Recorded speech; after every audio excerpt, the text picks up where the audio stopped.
গোল table পডকাস্টের এই এপিসোডে আপনাদের স্বাগত। আমাদের সিরিজ কেমন খেলছে তিন প্রধান, যেখানে আমরা আলোচনা করে থাকি মোহনবাগান, ইস্টবেঙ্গল এবং মোহামেডানকে নিয়ে। তার এই এপিসোডে আমরা আলোচনা করব কালকে তিন প্রধানই একসাথে মাঠে নামছে। মোহনবাগান খেলবে মোহামেডানের সাথে 7:30টার সময় যুবভারতী ক্রীড়াঙ্গনে, যেখানে আমরা এই মুহূর্তে রয়েছি। আর অপরদিকে ইস্টবেঙ্গল চলে গেছে জামশেদপুর, সেখানে তারা জামশেদপুর এফসির সাথে খেলবে বিকেল 5টার সময়। মোহনবাগান এবং ইস্টবেঙ্গলের এই মুহূর্তে সময়টা খুব একটা ভালো যাচ্ছে না, যেটা আমরা সবাই জানি। গৌরবও আগের এপিসোডে আলোচনা করেছে। ইস্টবেঙ্গলের কোচ কার্লেস কোয়াদ্রাত পদত্যাগ করেছে, তাদের ইন্টারিম কোচ বিনো জর্জ দায়িত্বভার সামলাবে কালকের ম্যাচে। উল্টো দিকে মোহনবাগান 3-0 গোলে হেরে গিয়ে বেঙ্গালুরু এফসি থেকে কলকাতায় ফিরে এসেছে।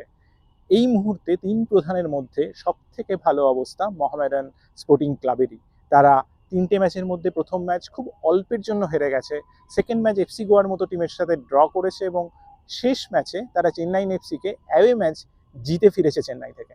তাই এই মুহূর্তে কনফিডেন্সের দিক থেকে আমরা দেখতে পাচ্ছি, সেটা প্র্যাকটিস সেশনেও আমরা ভীষণভাবে লক্ষ্য করলাম। মোহামেডানের সমস্ত প্লেয়ারদের এবং আজকের প্রেস কনফারেন্সে মোহামেডানের কোচকেও কিন্তু খুবই উদ্বুদ্ধ দেখালো। তারা ভীষণ আশাবাদী এই সময়ে মোহনবাগান যেহেতু একটু ব্যাকফুটে রয়েছে, এই ম্যাচটা জিতে নিয়ে 3 পয়েন্ট হাসিল করতে। উল্টো দিকে মোহনবাগানের কোচ মলিনার জন্য কিন্তু কঠিন পরীক্ষা। একদিকে একটা ডার্বি সবসময় উত্তেজনার, ডার্বি সবসময় চাপের।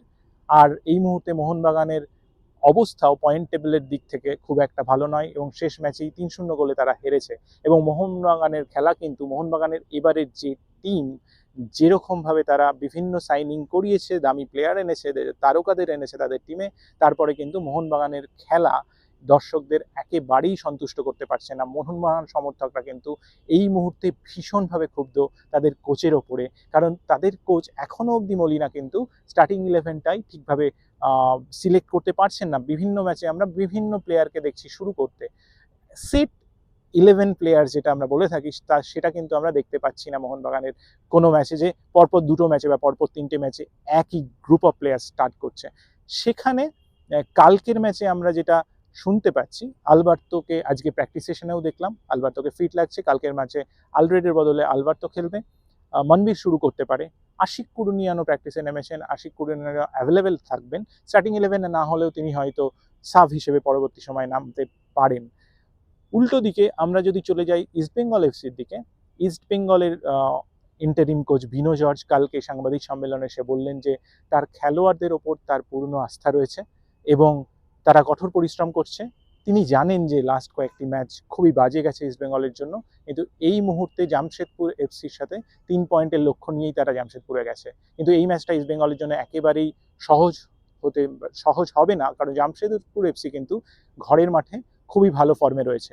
খালিদ জামিল একমাত্র ইন্ডিয়ান কোচ যিনি আগের উইক অবধি ছিলেন, এই উইকে 2জন ইন্ডিয়ান কোচ এসে গেছে, কারণ এই মুহূর্তে ইন্টারিম কোচ ইস্টবেঙ্গলের আরেক ভারতীয় বিনো জর্জ। কালকে আইএসএলে প্রথমবারের জন্য আমরা 2 ভারতীয় কোচের লড়াই দেখব, এবং সবাই তাকিয়ে থাকবে। পূর্ব ভারতের দুটি ডার্বি কিন্তু একই দিনে হচ্ছে, আমরা যদি সেভাবে দেখতে চাই। জামশেদপুর এফসি বনাম ইস্টবেঙ্গল এফসি বিকেল 5টায়, মোহনবাগান বনাম মোহামেডান স্পোর্টিং ক্লাব বিকেল 7:30টায় যুবভারতী ক্রীড়াঙ্গন থেকে। ম্যাচের পর আমরা আবার আসবো, কি হলো ফলাফল এবং ম্যাচের বিভিন্ন বিশ্লেষণ নিয়ে। ডেসক্রিপশন বক্সে গিয়ে আমাদের সমস্ত সোশ্যাল মিডিয়া হ্যান্ডেলে লাইক করুন, আমাদের ভিডিওটি শেয়ার করুন, আমাদের সাথে থাকুন এবং বাংলার ফুটবলের সঙ্গে থাকুন।